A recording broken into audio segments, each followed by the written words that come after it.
Good morning students. मैं Rekha Sharma, associate professor political science, Rajiv Gandhi राजकीय महिला महाविद्यालय भिवानी से। ये तृतीय वर्ष के विद्यार्थियों के लिए unit first international organisation chapter second से आज हम करेंगे हेग व्यवस्था व सार्वजनिक अंतर्राष्ट्रीय संगठन, Hague system and public international unions. Students, Hague सम्मेलन के अंतर्गत हम हेग सम्मेलन के बारे में पढ़ेंगे कि अंतर्राष्ट्रीय संगठन के इतिहास में हेग सम्मेलन महत्वपूर्ण स्थान रखते हैं। ये सम्मेलन 1899 तथा 1907 में हुए। यद्यपि इन सम्मेलनों का इतिहास मुख्य अंतर्राष्ट्रीय कानून के विकास से संबंधित है, फिर भी अंतर्राष्ट्रीय संगठन के विकास में इनका महत्व कम नहीं है। सबसे पहले हम बात करेंगे प्रथम हेग सम्मेलन की। फर्स्ट हेग कॉन्फ्रेंस 18 मई 1899 में रूस के जार निकोलस द्वितीय की प्रेरणा पर बुलाया गया। अर्थात इसमें जो रूस के जार निकोलस द्वितीय थे, उन्होंने 18 मई 1899 में प्रथम हेग सम्मेलन का आह्वान किया। इसमें 16 राष्ट्रों ने भाग लिया। सम्मेलन का उद्देश्य क्या था? राष्ट्रों के बीच तनाव को कम करना तथा हथियारों की स्पर्धा को रोकना।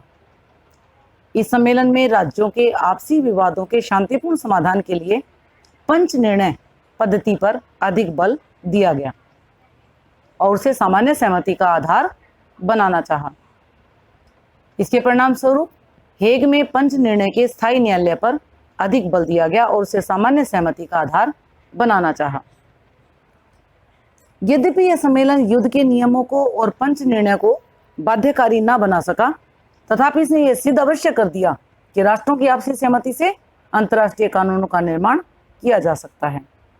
अर्थात अगर हम ये देखें कि हेग में पंच निर्णय के स्थायी न्यायालय की जो स्थापना हुई और इसी पंच निर्णय के जो स्थायी न्यायालय का स्थापना हुई थी उसी में ही, लेकिन स्थापना होने के साथ साथ ये इसको बाध्यकारी नहीं बना पाया कि जो पंच निर्णय होते थे उसे हम इतना बाध्य कर दें राज्यों के ऊपर कि वो उसे माने।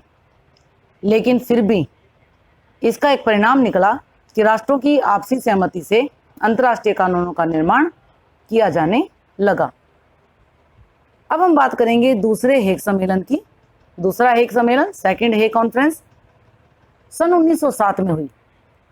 सन 1907 में यह सम्मेलन पहले सम्मेलन की अपेक्षा अधिक व्यापक तथा सफल रहा। इसमें 44 राष्ट्रों ने भाग लिया, जबकि पहले सम्मेलन में 26 राष्ट्र शामिल हुए थे। इस सम्मेलन में 13 समझौतों पर हस्ताक्षर किए गए। इनमें स्थल युद्ध के नियम क्या होते हैं? जो भूमि पर युद्ध किया जाता है, धरती पर युद्ध किया जाता है। एक जैसे आपका आकाश मार्ग पर युद्ध होते हैं, जल मार्ग पर युद्ध होते हैं, एक ऐसे ही स्थल मार्ग पर भी युद्ध होते हैं। तो इसमें स्थल युद्ध के नियम, तटस्थ राज्यों के अधिकार व कर्तव्य, युद्ध आरंभ करने के नियम, युद्ध छिड़ जाने पर शत्रु के जहाज़ों की स्थिति और समुद्र के अंदर सुरंगें बिछाना आदि प्रमुख थे। तो इस हेग सम्मेलन में 1907 में किन किन बातों पर चर्चा हुई? एक तो स्थल युद्ध के नियमों पर चर्चा हुई। दूसरी, जो तटस्थ राज्य थे, जो किसी भी गुट में शामिल नहीं थे, जो बिल्कुल निरपेक्ष नीतियां रखा करते थे, उनके अधिकारों और कर्तव्यों के बारे में। इसके अलावा युद्ध आरंभ करने के क्या नियम होंगे और युद्ध छिड़ जाने पर शत्रु के जहाज़ों की क्या स्थिति रहेगी।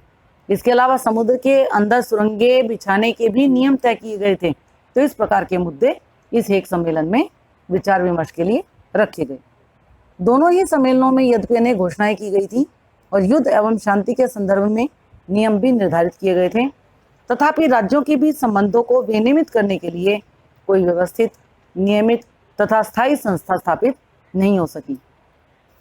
19वीं शताब्दी के सम्मेलनों अथवा संगठनों ने विवादों के शांतिपूर्ण समाधान के लिए कोई नियमित कार्यपालक अथवा विधायी प्राधिकारी निश्चित नहीं किया। अतः उनका प्रभाव अपेक्षाकृत क्षीण रहा, कमजोर रहा। जैसे कि लियोनार्डो ने भी कहा कि 19वीं शताब्दी का सम्मेलन 20वीं शताब्दी के सम्मेलनों के उपायों की दृष्टि से कमजोर था और इसलिए वह कम प्रभावशाली था। 1907 के द्वितीय हेग सम्मेलन की पद्धति भी पर्याप्त मात्रा में भ्रामक और विलंबकारी सिद्ध हुई।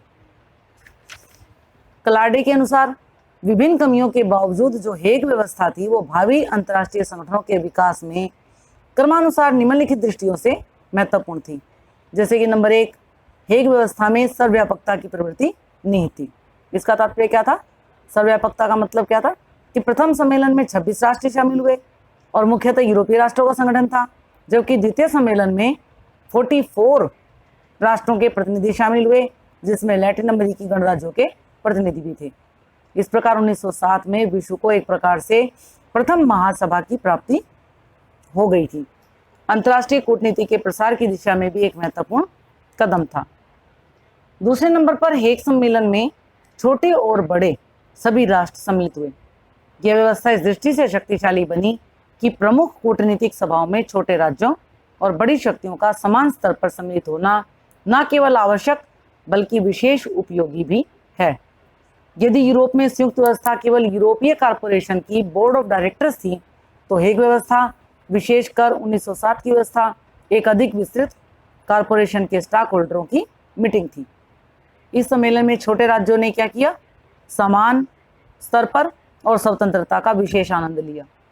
उन्होंने अपने आप को स्वतंत्र माना और वो बड़ी शक्तियों के साथ अपने आप को समानता के स्तर पर उन्होंने खड़ा पाया। यद्यपि इसके तत्कालिक परिणाम संतोषजनक नहीं निकले, लेकिन फिर भी हम ये कह सकते हैं कि एक भावी व्यवस्था की पूर्व सूचना थी। और किसी भी अंतर्राष्ट्रीय संगठन को पहली बार खास तौर से ये अनुभव हुआ कि छोटे बड़े राज्यों के जो रिलेटिव स्टेटस होते हैं उनके विवाद के समाधान में क्या कठिनाइयाँ आती हैं। तीसरे नंबर पर हेग सम्मेलनों ने अंतर्राष्ट्रीय संबंधों की व्यवस्था में स्थायी सामान्य सुधार के उद्देश्य से जो सामूहिक कार्य थे, यानी इकट्ठे होकर जो कार्य करना था और जो दायित्व था, कलेक्टिव एक्टिविटीज के विकास की दिशा में उल्लेखनीय योगदान दिया। अनेक मतभेदों के बावजूद हेग सम्मेलन के अंतर्राष्ट्रीय कानून के विकास तथा संहिताकरण, विवादों के शांतिपूर्ण समाधान के लिए स्थायी प्रणाली के निर्माण तथा विवादग्रस्त या संघर्षरत जो राज्य थे उन्होंने अपने झगड़ों के शांतिपूर्ण समाधान के लिए सिद्धांतों के विकास की दिशा में महत्वपूर्ण काम किया। और चौथे नंबर पर हम बात करेंगे युद्ध के परित्याग की आवश्यकता की ओर, कि हेग व्यवस्था ने जो युद्ध था उसके परित्याग की आवश्यकता को महसूस किया और बहुराज्यीय व्यवस्था के अंतर्गत अंतर्राष्ट्रीय जीवन के विकास की ओर संकेत दिया। तो इस प्रकार से हम कह सकते हैं कि हेग व्यवस्था भावी अंतर्राष्ट्रीय संगठन के विकास की दिशा में आधार भूमि के रूप में बहुत ही महत्वपूर्ण थी। अब हम बात करेंगे अंतर्राष्ट्रीय प्रशासकीय संघ की, इंटरनेशनल एडमिनिस्ट्रेटिव यूनियन।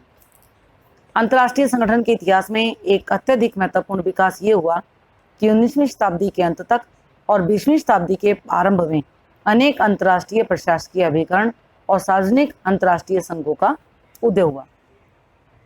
इन संगठनों के प्रादुर्भाव का प्रमुख कारण आर्थिक और सामाजिक समस्याओं के संदर्भ में राष्ट्रों के मध्य अनिवार्य सहयोग की मांग थी।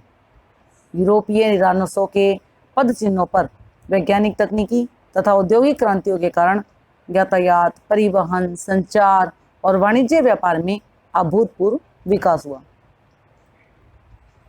राजनीतिक मामलों में राष्ट्रों में आपस में कितना ही विरोध क्यों ना हो, किंतु इन गैर राजनीतिक क्षेत्रों में सहयोग के लिए सभी प्रयत्नशील थे। इन आयोगों और संघों का उद्देश्य क्या था?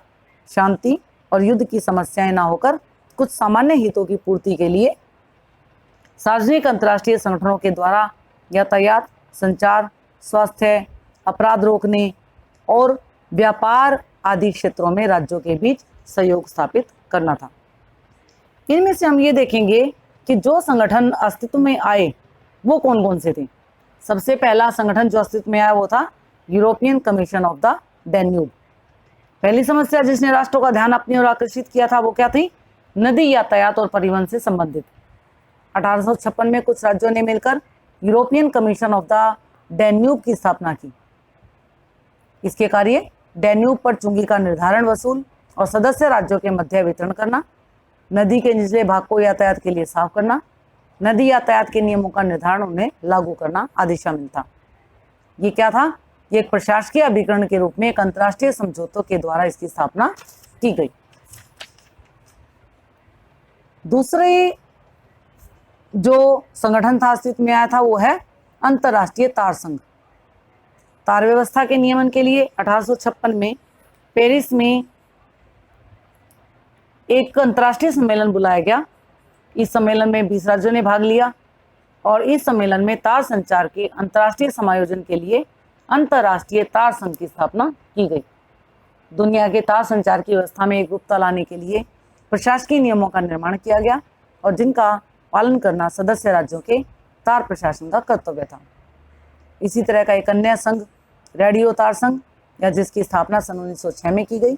इसकी नियमावली, कार्य पद्धति एवं गठन भी तार संचार संघ से मिलती जुलती थी। तीसरे नंबर पर हम एक और संगठन की बात करेंगे और वो है विश्व डाक संघ, यूनिवर्सल पोस्टल यूनियन। इसकी स्थापना 1874 में हुई और डाक संगठन की स्थापना का प्रारंभिक प्रयास हमें 1817 में भी देखने को मिलता है, जब फ्रांस और नीदरलैंड्स ने पहल 2 पक्षीय डाक संधि पर हस्ताक्षर किए। सन 1862 में संयुक्त अमेरिका के पोस्टमास्टर जनरल मॉन्टगोमरी ब्लेयर ने डाक प्रशासनों के सुधार की ओर कदम उठाने के लिए एक सभा आमंत्रित की गई।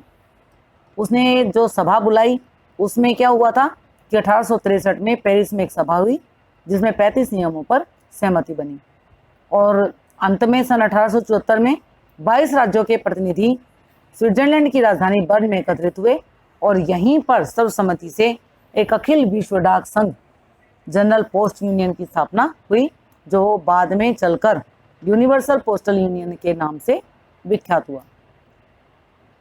इसके बाद हम बात करेंगे यूनिवर्सल पोस्टल यूनियन की। यूनिवर्सल पोस्टल यूनियन इस सिद्धांत पर आधारित है कि डाक सेवा के लिए सभी सदस्य राज्य एक ही इकाई हैं।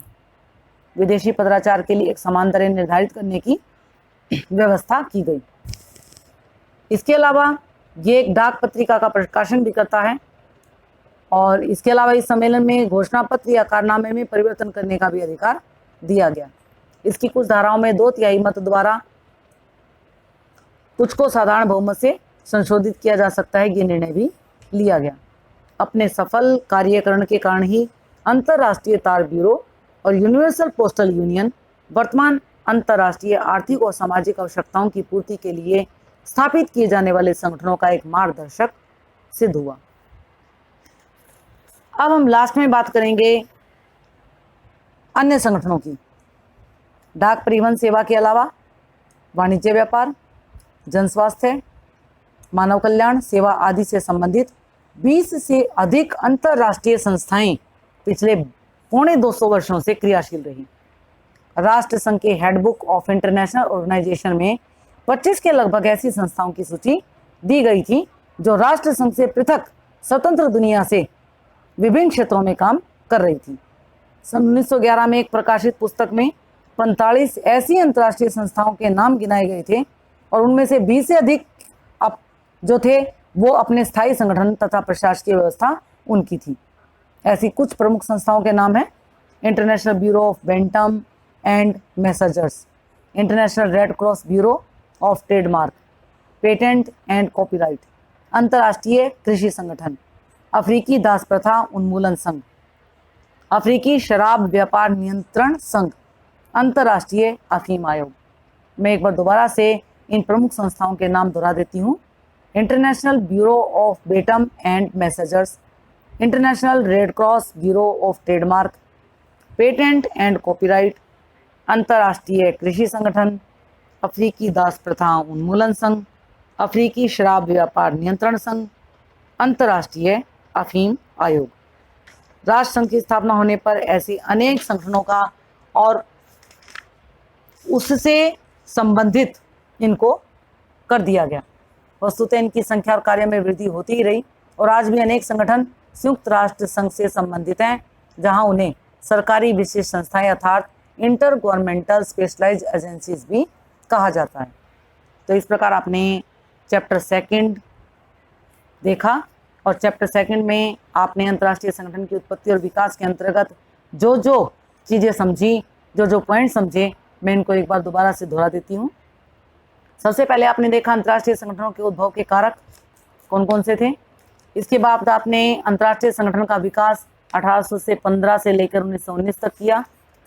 इसके बाद आपने जब इसका विकास किया था उसी में ही आपने वेस्टफेलिया से वियना तक विकास किया, वियना से वर्साई तक, और इसके अलावा आपने यूरोपियन व्यवस्था की स्थापना में जो वियना कांग्रेस थी उसकी 2 योजनाएं देखी थी, पवित्र मैत्री संघ और चतुर्मुखी मैत्री संघ। इसके अलावा आपने अंतर्राष्ट्रीय प्रशासकीय संगठन के बारे में बात की, राष्ट्र संघ के उदय की बात की, यूरोप की संयुक्त व्यवस्था के बारे में जानकारी प्राप्त की और यूरोपीय जो व्यवस्था थी, संयुक्त व्यवस्था, उसकी असफलता के कारण आपने देखे।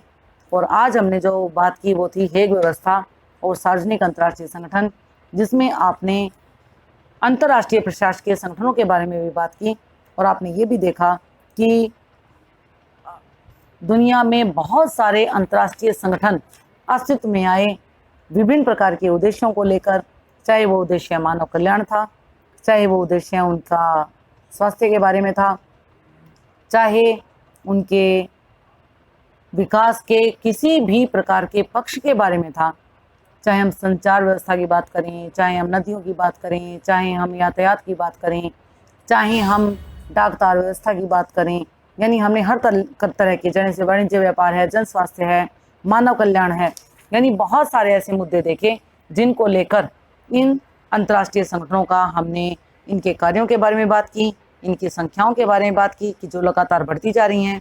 और आज भी अनेक संगठन हमने ये देखे कि संयुक्त राष्ट्र से संबंधित हैं और उन्होंने बहुत सारे कार्य वो कर रहे हैं और मानव कल्याण के लिए कार्य करते हुए अपना एक स्वतंत्र अस्तित्व भी बनाए हुए हैं। अब हम नेक्स्ट जब करेंगे तो हम यूनिट 2 की बात करेंगे, जिसमें आप राष्ट्र संघ के बारे में विस्तार से जानकारी प्राप्त करोगे।